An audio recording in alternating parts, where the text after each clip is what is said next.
Today, for the first time since this war erupted 13 days ago, two men addressed the public in very different ways.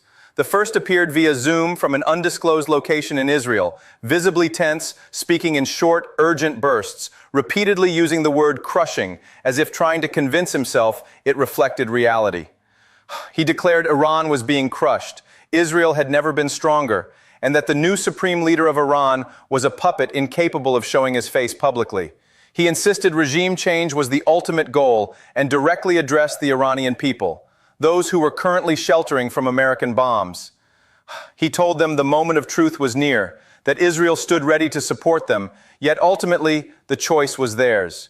At the end of the day, this is up to you. It's in your hands, he said. That man was Israeli Prime Minister Benjamin Netanyahu, conducting his first press conference since February 28th, during what has become the most consequential Middle East conflict since 2003.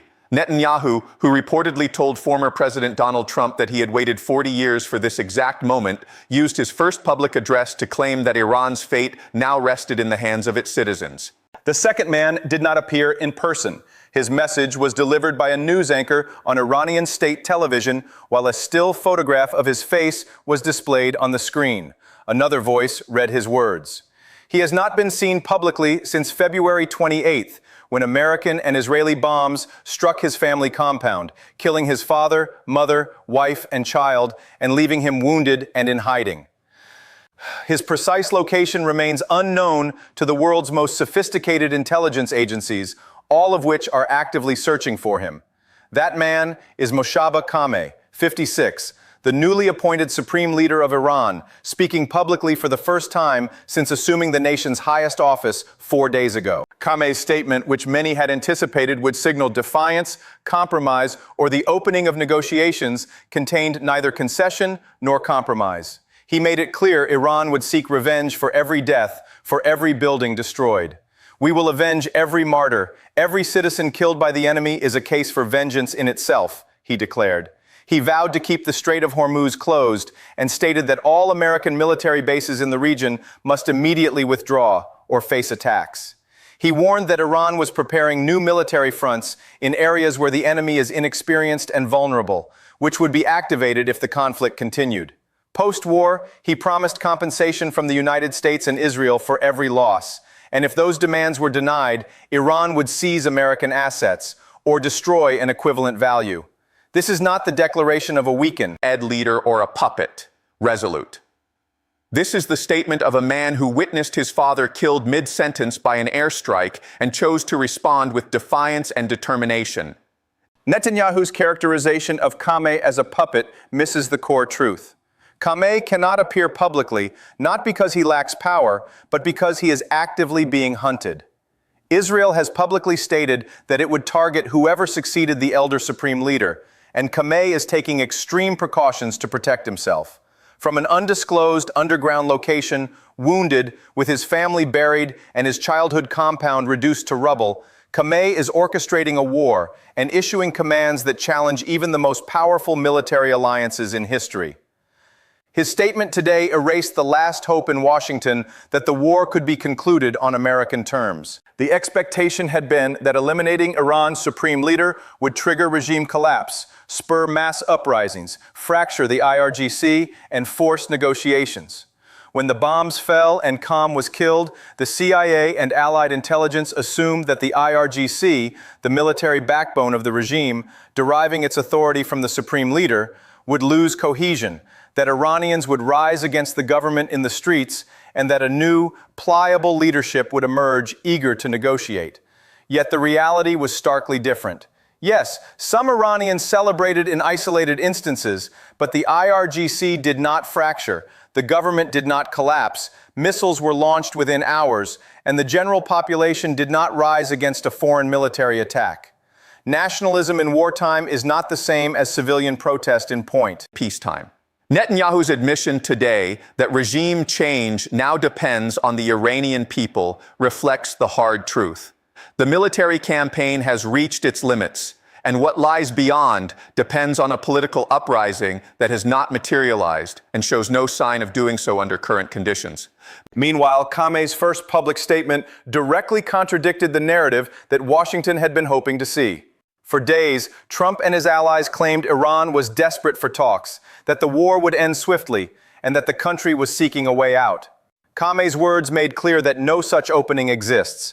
While he mentioned Iran's desire for friendship with Gulf neighbors and the conditions under which the Strait of Hormuz might be reopened, the core demand, withdrawal of all American military forces from the region, is a condition that no U.S. administration could publicly accept without being labeled the largest strategic retreat in decades. Netanyahu's Zoom press conference was filled with certainty about outcomes that remain uncertain. He spoke of crushing victories even as global oil markets spike, interceptor missile stockpiles dwindle, and civilian casualties rise. He urged Iranians to rise, continuing the same call he has made throughout these 13 days, a call that has yet to provoke the uprising Israel and Washington hoped for. In contrast, Kame included a detail in his statement that largely went unreported.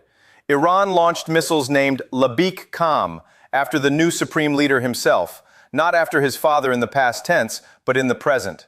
This act signals that the IRGC, far from fracturing, has established a new center of authority and is already operating in his name. The humanitarian toll of these 13 days is staggering. According to the UN Refugee Agency, over 3.2 million Iranians have been displaced by American and Israeli bombings. More than 1,300 people are confirmed dead, including at least 194 children. Human Rights Watch continues to investigate the bombing of a school in Manab as a potential war crime. Kame's response to this devastation is clear: vengeance, closure of the Strait of Hormuz, new military fronts, and demands for compensation, enforced if necessary through seizure or destruction of assets. Netanyahu received the war he had long sought. He told Trump he had waited 40 years for this moment, and now he has it. But the result is precisely the opposite of what the architects of regime change had predicted. Instead of a weakened, malleable leader, Israel and America face a supreme leader who survived the initial strike, is younger, enraged, personally motivated, and has nothing left to lose. Kame continues to orchestrate military operations, disrupt the global oil supply, and expand the conflict across new, unexpected fronts. Netanyahu called him a puppet. Today, the puppet spoke. The Strait of Hormuz remains closed. Missiles continue to fly, and somewhere underground, a hunted and wounded man is planning new military maneuvers the world has never seen. The IRGC has found a new center of gravity. The regime is still cohesive. The Iranian people have not risen in sufficient numbers to change the trajectory of the war. Israel's political victories may play well at home, but strategically, the conflict is consuming resources, shifting global oil markets, and straining American military assets that will be needed for future conflicts elsewhere. This is the outcome of 13 days of war. A young, determined supreme leader who survived the targeted strike that killed his family, operating from an undisclosed location, commanding new fronts, enforcing blockades that disrupt global oil, and issuing orders that challenge the most powerful military forces on Earth. Netanyahu, on the other hand, delivers confident pronouncements via Zoom, assuring Israelis of crushing victories and urging Iranians to rise, while the reality on the ground paints a far more complex picture. The war has not gone according to the expectations of Israel or the United States. Instead, it has strengthened the position of Iran's leadership, tested the limits of international military coordination, and demonstrated that decapitation strategies do not always produce the predictable collapse of a regime. 13 days in, the strategic situation is clear. Netanyahu may enjoy domestic political approval, but Israel's long-term military and geopolitical goals are now intertwined with a conflict that continues to escalate unpredictably. Kame, operating underground, has established himself as the center of authority for the IRGC and the wider regime, ready to exact revenge, expand fronts, and enforce Iran's demands on the global stage. The plan for rapid regime change has failed. Instead, Iran's new supreme leader, younger, more motivated, and more dangerous than his predecessor, has survived, adapted, and is actively shaping the next phase of a conflict that shows no signs of ending soon. This is the reality 13 days into the war. The puppet that Netanyahu mocked has spoken. Missiles are in the air, the strait remains closed, millions are displaced, and the strategic landscape has shifted dramatically. Somewhere in hiding, a man with nothing left to lose is planning the fronts no one has seen. That is the sum of what these 13 days have produced. A stark reminder that in war, outcomes rarely follow the script of those who believe they control events from afar.